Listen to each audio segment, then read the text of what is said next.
أعوذ بالله من الشيطان الرجيم. بسم الله الرحمن الرحيم.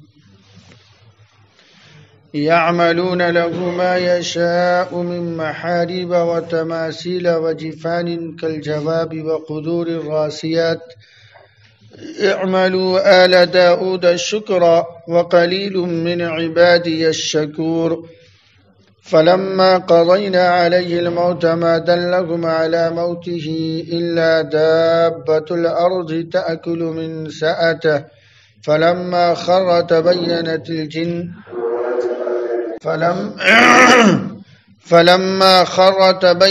الجن أن لو كانوا يعلمون الغيب ما لبثوا في العذاب المهين.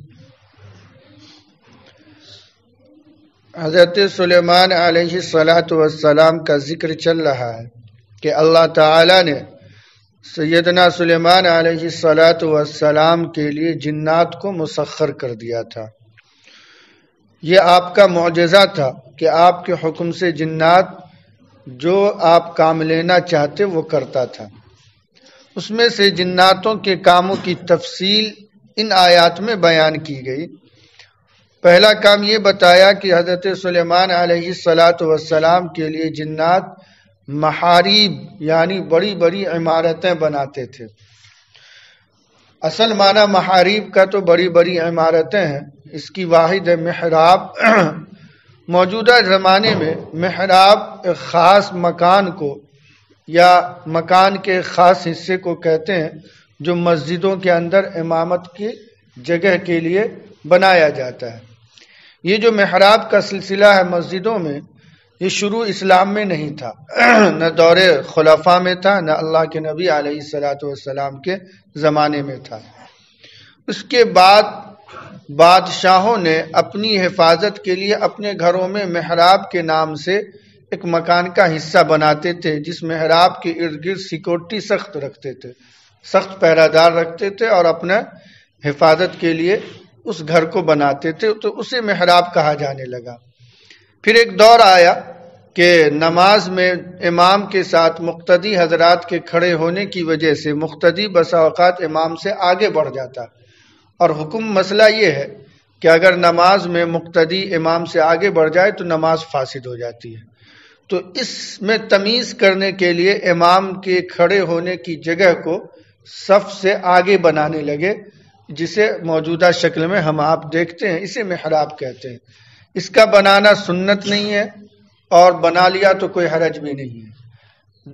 سنت سمجھ کے بنانا بدعت ہے، یا یہ کہہ لیجئے کہ ایک ضروری سمجھ کر، یعنی مسجد میں محراب کا ہونا انتہائی ضروری سمجھ کر اگر کوئی بناتا ہے تو یہ بدعت ہے، کیونکہ سنت سے ثابت نہیں ہے.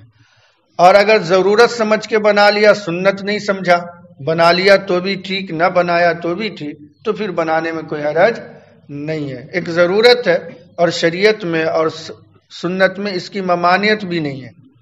کوئی بھی عمل جو حضور علیہ السلام سے ثابت نہ ہو یا دور خلفاء اور دور صحابہ میں ثابت نہ ہو اور اسے کیا جائے، اس کے کرنے میں شریعت سے کوئی ممانعت بھی نہیں ہے اور اس کی کوئی اجازت بھی نہیں ہے، تو کر لینے میں کوئی حرج بھی نہیں ہے. ضرورت کے مطابق انسان کر سکتا ہے. آج ہمارے سہولت کے لیے بہت سی چیزیں ایجاد ہو گئی. موبائل ہے، دور صحابہ میں بھی نہیں تھا، دور صحابہ تو دور ہے، یہ حال کے زمانے تک نہیں تھا، اور اس کا کہیں شریعت میں ذکر بھی نہیں ہے اور نہ اس کی ممانعت ہے، اور ہماری آج کی ضرورت بن گئی، تو اس کے استعمال اور اس کے خرید و فروخت میں کوئی حرج نہیں ہے. ہاں جو لوگ اس کا ناجائز استعمال کرتے ہیں غلط کاموں میں تو وہ غلط ہے، تب تو وہ ہر چیز کا جو غلط استعمال آپ کریں گے تو غلط ہے. چاقو ضرورت کے لیے اگر کسی کو آپ قتل کے لیے استعمال کریں تو چاقو کا کیا قصور؟ قصور تو ہمارا ہے. تو ایسے ہی موبائل اور کوئی بھی چیز، ہاں اسے سنت سمجھ لینا یہ بدعت ہے، کیونکہ سنت تو ہے نہیں. یا ضروری سمجھ لینا کہ نہ کرنے پر گناہ ہوگا، یہ بھی بدعت ہے. تو پہلا کام جو جنات حضرت سلیمان علیہ السلام کے لیے کیا کرتے تھے وہ محراب بنانا، یعنی بڑی بڑی عمارتیں بنانا. وتماثیل اور مورتیاں بناتے تھے.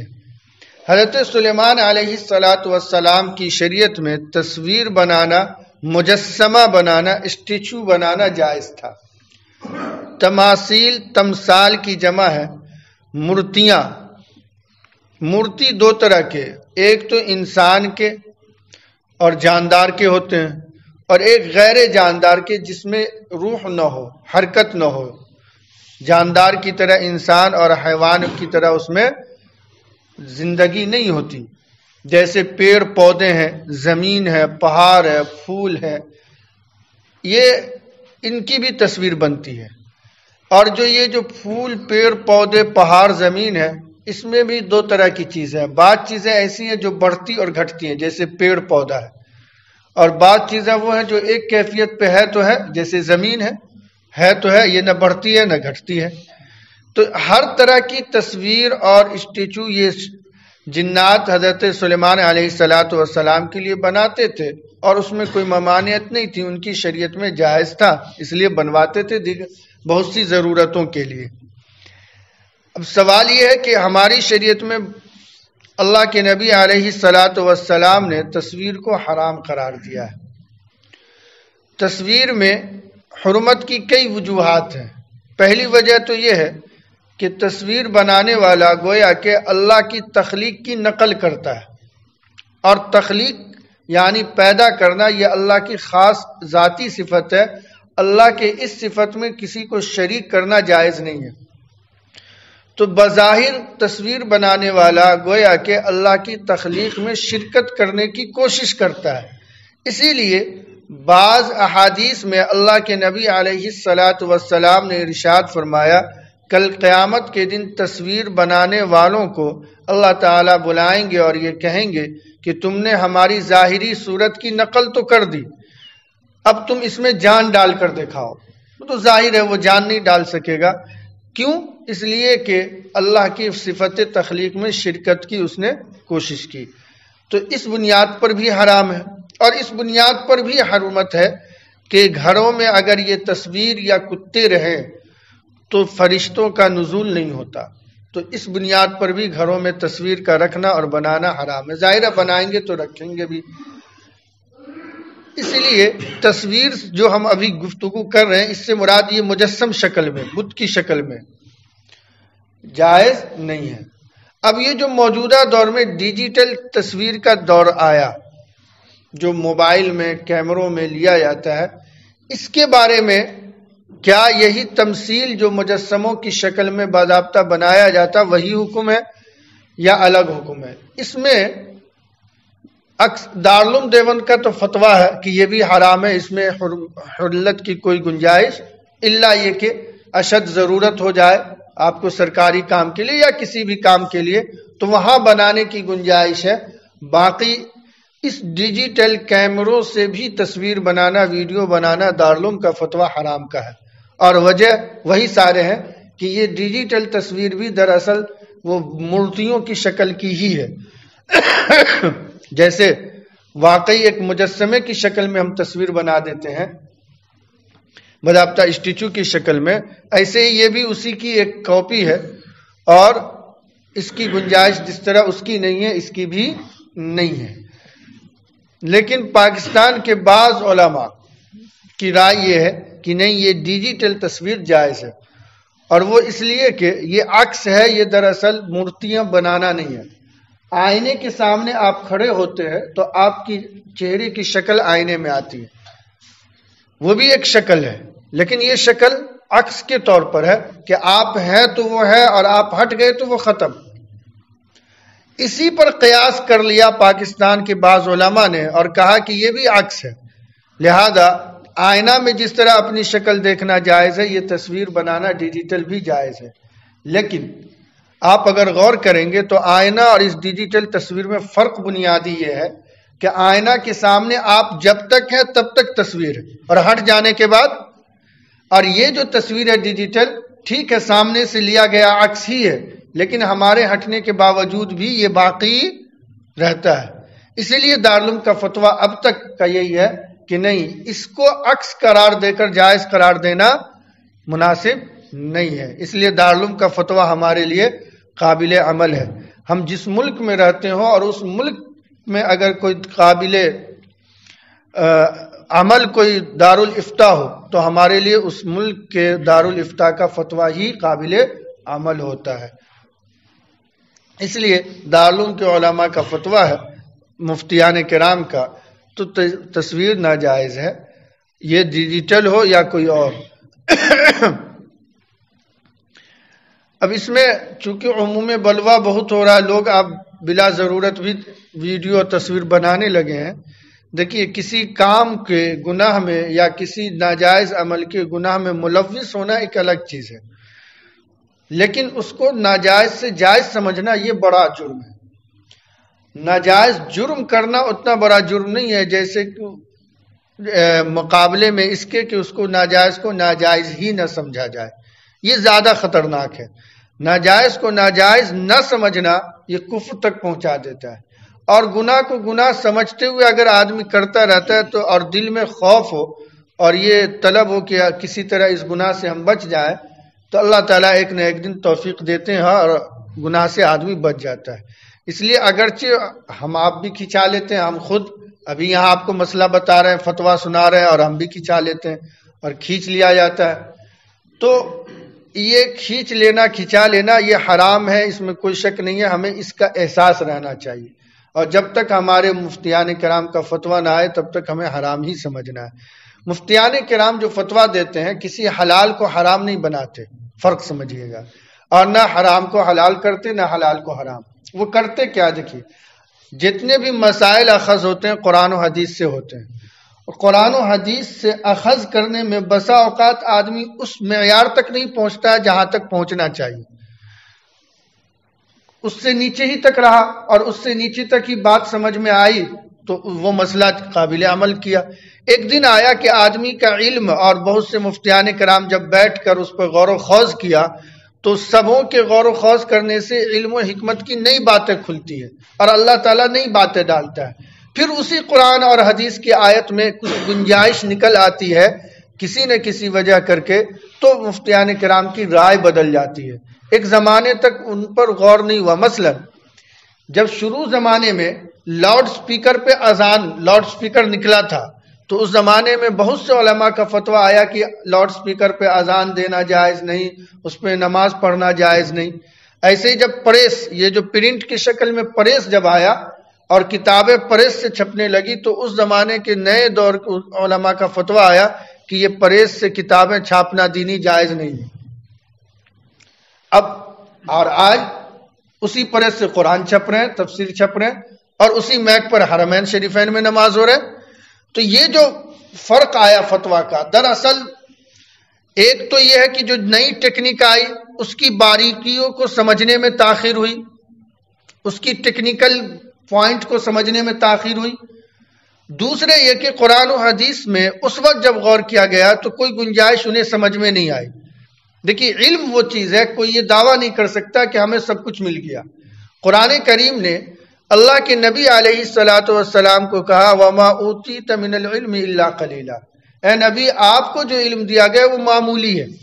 اور دنیا میں اللہ کے نبی علیہ الصلاۃ والسلام سے بڑا عالم بھی نہیں تھا. تو جب نبی کے علم کے بارے میں یہ کہا گیا کہ آپ کو تھوڑا علم دیا گیا تو ہم جیسے چنی چنا کی کیا حقیقت ہو سکتی ہے؟ کوئی بھی شخص اگر یہ دعویٰ کر دے کہ میں سب سے بڑا جانکار ہوں تو اس سے بڑا جھوٹا بھی کوئی نہیں ہے. موسیٰ علیہ السلام کا مشہور قصہ ہے کہ موسیٰ علیہ السلام نے کہہ دیا، ایک موقع پر تقریر کی، لوگوں میں بڑا اثر ہوا. لوگوں نے پوچھا حضرت دنیا میں آپ سے بھی بڑا کوئی جانکار ہے؟ کہا نا، سب سے بڑا جانکار میں ہوں. اللہ تعالیٰ نے سورہ کہف میں تفصیلی واقعہ ہے، اللہ تعالیٰ نے کہا نہیں، آپ کا یہ کہنا کہ میں سب سے بڑا عالم ہوں یہ مناسب نہیں ہے، جائیے حضرت خضر کے پاس ان سے علم حاصل کیجیے. یہ نبی کو تربیت دی گئی کہ آپ یہ دعویٰ نہیں کر سکتے. حالانکہ نبی اس زمانے میں جس زمانے میں وہ ہوتا ہے اس زمانے کے لوگوں کا سب سے بڑا عالم ہوتا ہے. تو علم یہ وہ شے ہے جس کی کوئی حد اور انتہا نہیں ہے. تو ہوتا یوں ہے کہ قرآن و حدیث میں جو کئی لاکھ حدیثیں ہیں اور کئی ہزار آیات ہیں، ان آیات میں فقہا غور کرتے ہیں اور غور کر کے کوشش کرتے ہیں کہ گنجائش جہاں تک نکل سکتی ہے ان قرآن و حدیث کی روشنی میں نکالے. تو اس وقت تک پہنچنے میں بسا اوقات تاخیر ہوتی ہے. پہنچتا ہے، ایک پیڑھی گزر گئی، دوسری پیڑھی گزر گئی، ریسرچ چلتا رہا اور اس تک پہنچا. جیسے سائنس میں بھی ایسا ہے کہ ایک زمانے تک سائنس نے کہا دنیا بگ بینگ ہے، دھماکے سے ہوا، اور پھر اس تھیوری کی بات کے سائنس دانوں نے غلط ثابت کر دیا کہ نہیں، بگ بینگ سے دنیا نہیں ہے. خود سائنس دانوں نے یہ ریسرچ کر کے اس تھیوری کو، اور بہت سے سائنس کی تھیوری کو پہلے کے سائنس دانوں نے جو کہا تھا بعد کے سائنس دانوں نے غلط ثابت کر دیا. تو جب ریسرچ کا سلسلہ چلتا ہے تو یہ علمی کام میں ہوتا ہے کہ آدمی اس پوائنٹ تک نہیں پہنچا جو حقیقت ہے، اور ایک بات پہلے سمجھ میں آئی تو وہیں پر رک کر وہاں پر ایک بات کہہ دی. لیکن عام لوگوں کے لیے وہی حکم ہے کہ ان علماء نے جو سمجھا قرآن و حدیث سے، اللہ اور رسول کو واسطہ بنا کر دیانت داری کے ساتھ انہوں نے ایک غور و فکر کر کے جو مسئلہ اخذ کیا جس زمانے میں، ہمارے لیے انہی کی تقلید فرض اور واجب ہے، ان کے فتویٰ کو ماننا فرض واجب ہے. بالفرض اگر کسی درجے میں ہم غلط، علماء نے ہمیں غلط بتایا، اس کے باوجود بھی انہیں ثواب ملے گا، انہیں گناہ نہیں ملے گا. اگر صحیح مسئلہ وہ بتا دیے تو 2 ثواب ملے گا، ایک تو غور و فکر کرنے کا قرآن و حدیث میں، اور ایک صحیح مسئلہ بتانے کا. اور بالفرض اس کے برعکس ہوا حقیقت میں اللہ کے ہاں تو بھی انہیں گناہ نہیں ہوگا، ایک ثواب غور و فکر کا ضرور ملے گا. اور اگر بالفرض ہم نے زندگی بھر ان کے فتویٰ پر عمل کر کے غلط کیا تو ہمیں اس سارے کاموں کا ثواب ملے گا، گناہ نہیں ملے گا. کیونکہ ہم نے جن کو سمجھ کر عمل کیا، صحیح سمجھ کر عمل کیا ہے، تو ہمارا عمل بھی ضائع نہیں ہوگا. تو یہ سمجھنا چاہیے کہ فتویٰ جو علماء دیتے ہیں یہ حلال کو حرام نہیں بناتے، نہ حرام کو حلال بناتے. اس سمجھنے میں اور وہاں تک پہنچنے میں کبھی دیر ہوتی ہے. پہلے اس کے نیچے تک پہنچتے ہیں تو ایک چیز کے حلال ہونے کو کہتے ہیں، پھر آگے بڑھتے ریسرچ ہوا اور بہت سے لوگ بیٹھے اور بات سمجھ میں آئی قرآن و حدیث سے کہ نہیں یہ تو حرام ہونی چاہیے، تو پھر حرام کا فتویٰ آتا ہے. اور کبھی اس کے برعکس ہوتا ہے کہ پہلے حرام کا اور پھر علت کا فتویٰ آیا، جس کی کئی مثالیں آپ کے سامنے دی گئی. تو موجودہ دور میں دارالعلوم کا فتویٰ بہرحال تصویر کشی کا، چاہے ڈیجیٹل ہی ہو، کیمروں کے ذریعے ہی ہو، حرام ہے. اس میں اور پاکستان کے علماء کے بعض علماء اس کے جواز کے قائل، یہ اختلاف. لیکن اسٹیچو کی شکل میں، جو باضابطہ مورتیوں کی شکل میں جاندار کا کسی طرح کا بنانا، اس میں کوئی اختلاف نہیں ہے. اس کے حرمت کا بالاتفاق ہے اور یہ قیامت تک کے لیے. کیوں؟ کیونکہ وہ جو اسٹیچو کی شکل میں ہے اس کے بارے میں صراحت ہے حدیث میں، اس لیے اس سلسلے میں کوئی اختلاف نہیں ہے. بہرحال حضرت سلیمان علیہ السلام کے لیے یہ جنات مورتیاں بھی بناتے تھے، اور چاہے وہ جاندار کی ہو وہ بھی بناتے تھے، غیر جاندار کی بھی بناتے تھے. وَجِفَاعٍ كَالْجَوَابِ وَقُدُورِ الرَّاسِيَاتِ، اور بڑے بڑے لگن جیسے کہ ایک حوض ہو، وقدور الراسیات، اور بڑی بڑی دیگیں جو ایک ہی جگہ جمی رہتی تھی.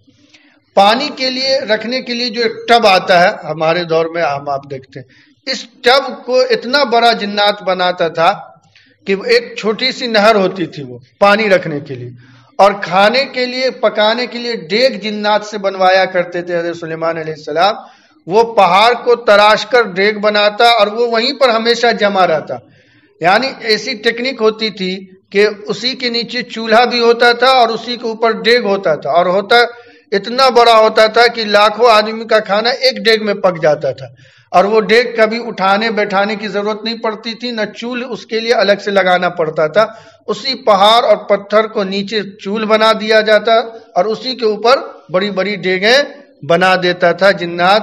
اور بڑی بڑی لگن یعنی پانی رکھنے کے لیے ٹب، کل جواب گویا کہ وہ چھوٹا سا حوض ہو، اتنی بڑی ٹب بناتا تھا پانی رکھنے کے لیے. یہ سب سلیمان علیہ السلام کے لیے جنات کرتا تھا. اور آپ ان چیزوں کو اپنے ورکروں اور اپنے خدام اور اپنے وزراء اور بہت سے لوگ آپ کی خدمت میں جو رہا کرتے تھے سلطنت میں، ان سب کے کھانے پینے پہننے کے لیے رکھا کرتے تھے. اس میں کھانا پکواتے تھے، پانی کا نظم کرواتے تھے. تو یہ کیا کرتے تھے جنات حضرت سلیمان علیہ السلام کے لیے. اعملوا آل داؤد شکرا، اے داؤد علیہ السلام کی اولاد شکریہ کا عمل کرو.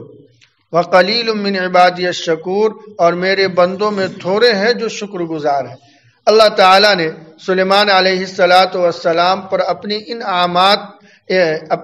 انعامات کا ذکر کرنے کے بعد اور یہ کہا کہ اب تمہارے اوپر ضروری ہے کہ تم اللہ کا شکر ادا کرو۔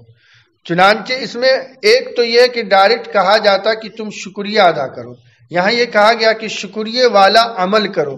اس سے مفسرین نے یہ مسئلہ اخذ کیا کہ شکریہ دو طرح کا، ایک زبان سے شکریہ کے الفاظ ادا کرنا، دوسرے عملاً شکریہ ادا کرنا۔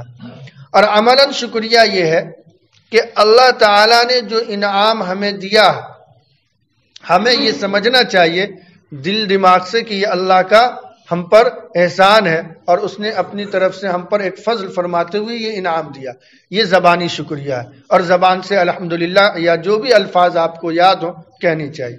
اور عملاً شکریہ یہ ہے کہ جس طرح سے اللہ نے استعمال کرنے کی اس نعمت کو اجازت دی ہے اسی طرح استعمال کی جائے، اور جس طرح سے استعمال کرنے سے منع کیا اس سے بچا جائے، یہ عملاً شکریہ۔ مثلاً ہمیں مال دیا اللہ نے اور وافر مقدار میں دیا، جیسا کہ نصاب تک پہنچ گیا اور ہم زکوٰۃ دینے والے بن گئے، تو اب اللہ کا شکر زبانی ادا کریں، اور ساتھ میں یہ زبانی شکر کے ساتھ عملاً شکر یہ ہے کہ ہم زکوٰۃ بھی ادا کریں اور حرام کام میں اسے خرچ نہ کریں، یہ عملاً شکریہ ہے۔ تو زبانی کے ساتھ عملی شکریہ بھی ادا کرنا یہ ضروری ہے۔ اس آیت سے مفسرین نے یہ مسئلہ اخذ کیا۔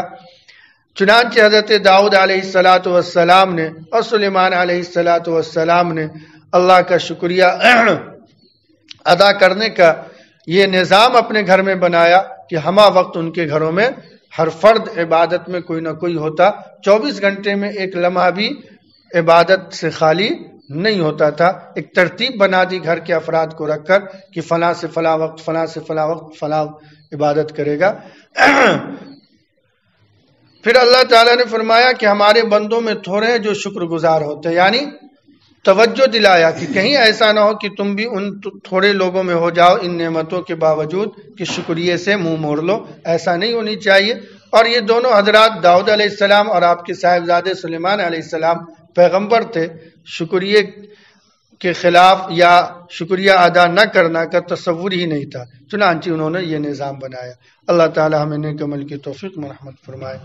سبحان اللہ و بحمدہ، سبحانک اللہم بحمدک، ونشہد ان لا الہ الا انت ونستغفرک ونتوب الیک۔ سبحان ربک رب العزة عما یصفون وسلام علی المرسلین والحمد للہ رب العالمین۔